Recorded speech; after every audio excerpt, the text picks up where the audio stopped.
So you truly can decide to use your words powerfully, and the power of kindness and self-love and compassion and gratitude and forgiveness is all so tied to exercising the choices you have and how you want to feel, how you want to show up, and how you want to experience your life.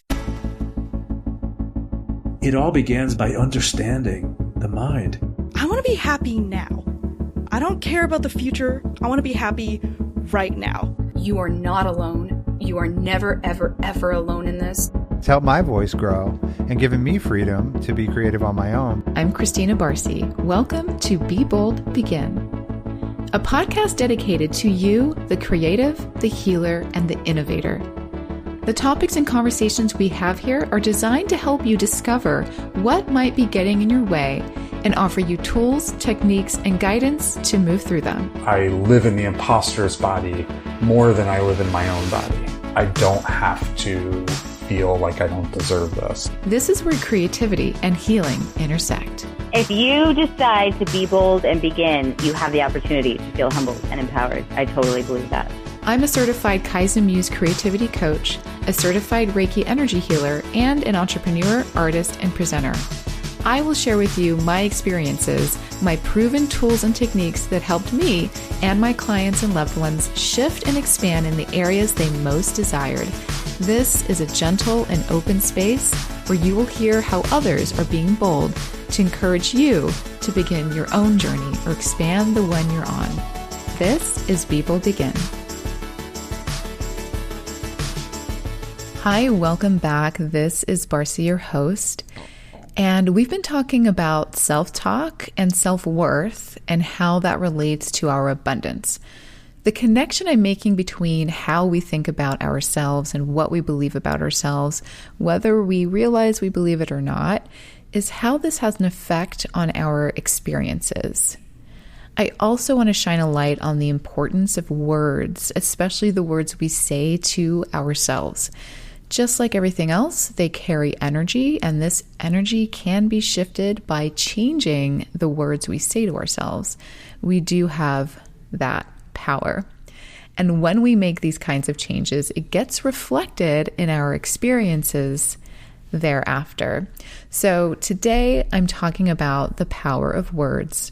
The words you say to yourself, consciously or subconsciously, not only have an effect on your life, but it impacts those around you by way of how you think about yourself and the capacity for self-love that you've allowed in or that you've worked on so far.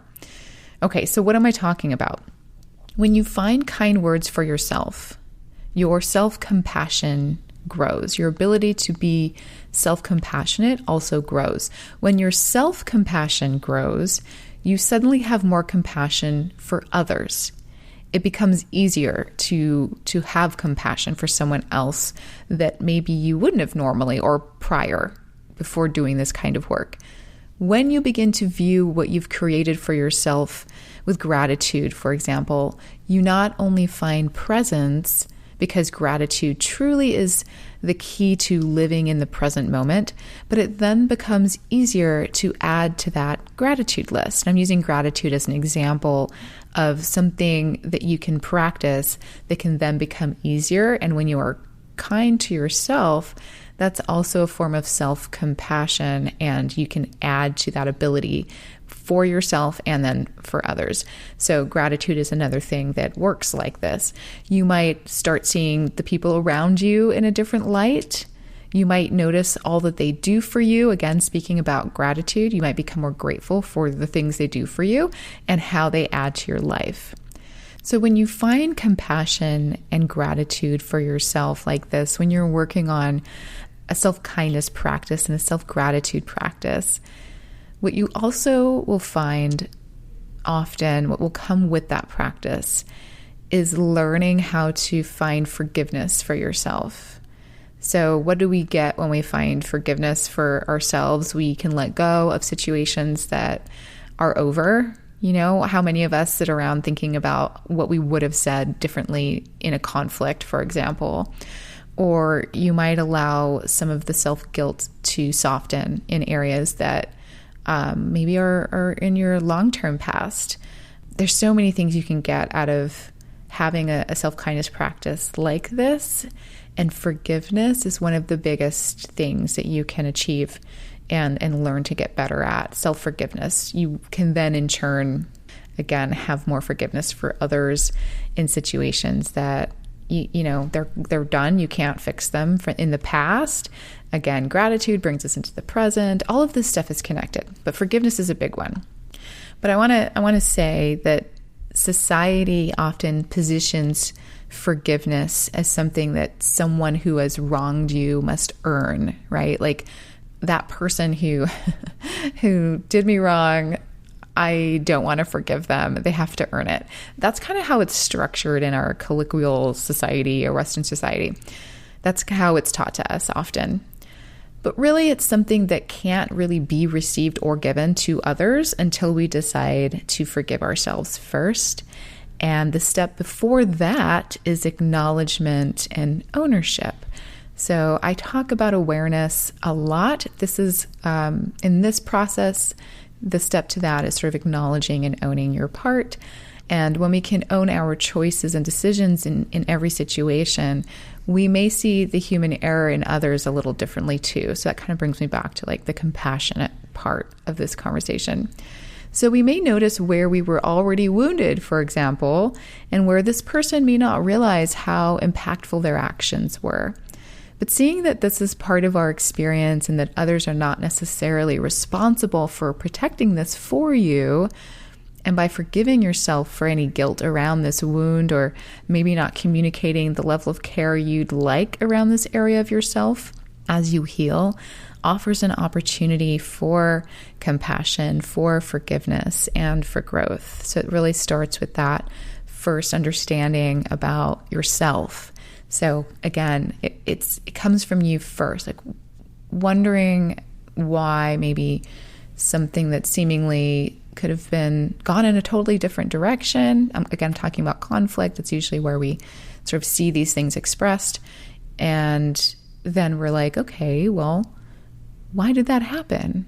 I didn't intend to be in a conflict, but sometimes we get triggered because of these old things that are going on subconsciously with ourselves, and sort of acknowledging that that is part of being a person and part of our interactions sometimes, but understanding that there are things there that maybe we don't see yet about ourselves. And sometimes there's certain situations or personalities that can bring out the triggers around these things. So not uncommon, very normal. We all kind of have things like this, but allowing space to be aware of it is a very good first step to then be more compassionate and kind to ourselves, that, okay, there's more going on, and not necessarily needing a solution right away. I struggle with this part. I want to solve it immediately. So this is all reminder for myself as well, but it's really about acceptance first. And then there's so much kindness and acceptance, right? Accepting your own stuff, and then compassion, and then you can hopefully forgive yourself in that moment for maybe not behaving like you would have preferred or adding to the conflict, right? Like we have moments like that in our lives.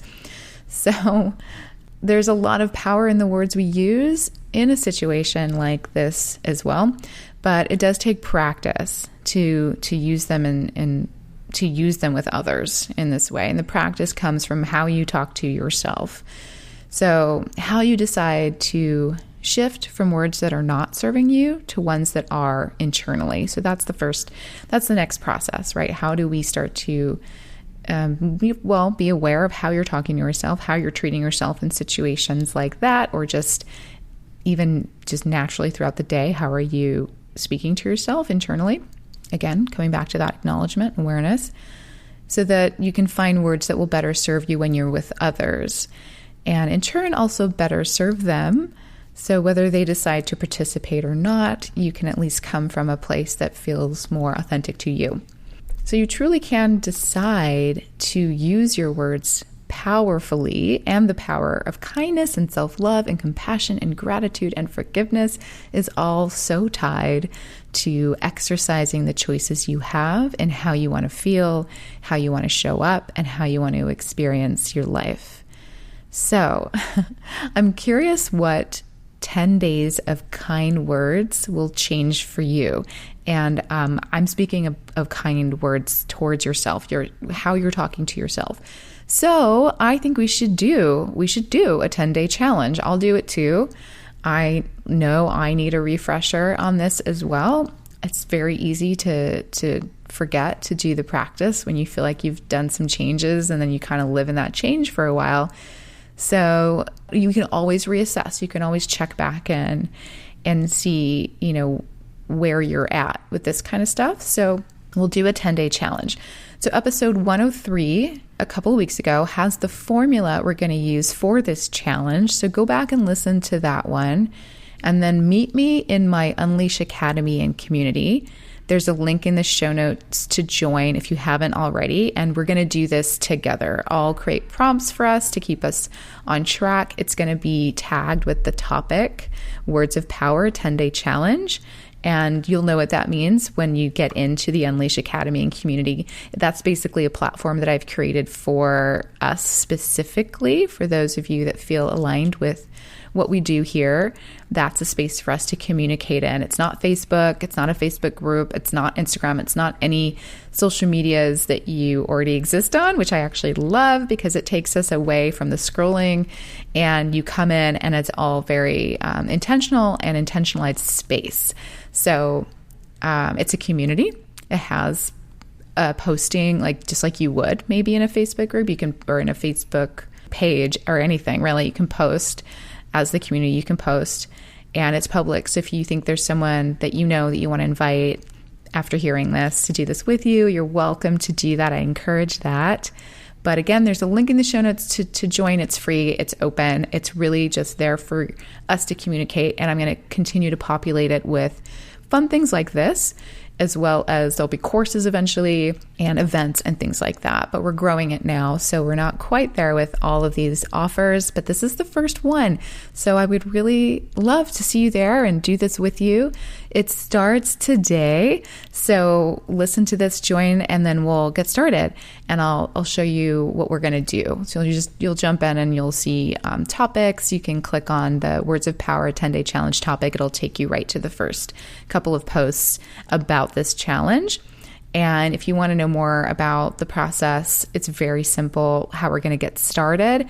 You can listen to episode 103 where we're talking about reframes. And it's a lot about reframing and awareness, starting with yourself. And we'll do some journaling, of course, because we want to keep track of what we're doing. So that's a little preview of how this might go. It's just for 10 days. So we're going to see how we feel at the end of 10 days and also check in each day. So again, I'll post more details about this, about the steps we're going to go through in the Unleash Academy and community. So I hope to see you there. I would love for you to go on this mini self-love journey with me and just kind of see what happens. So maybe it's a little bit of an experiment as well. So I hope to see you there. Again, it's totally free and you can invite others to join you who you think you might want to do this with, or you can even create a group for yourself. You can do lots of things in there. It's kind of fun. So bring a friend if you want. I'm excited to see how we feel 10 days from now. And, we'll see. So I'll see you in Unleash and I'll see you next week. Thank you for listening to People Begin. We hope that these episodes are helping inspire and empower you to take your next steps towards whatever you're thinking of creating. And if you want more tools, resources, and techniques for your creative process and to connect with me directly, then I'd love to invite you to our Unleash Creative community. Just follow the link in the show notes and I'll look forward to meeting you there. Happy creating.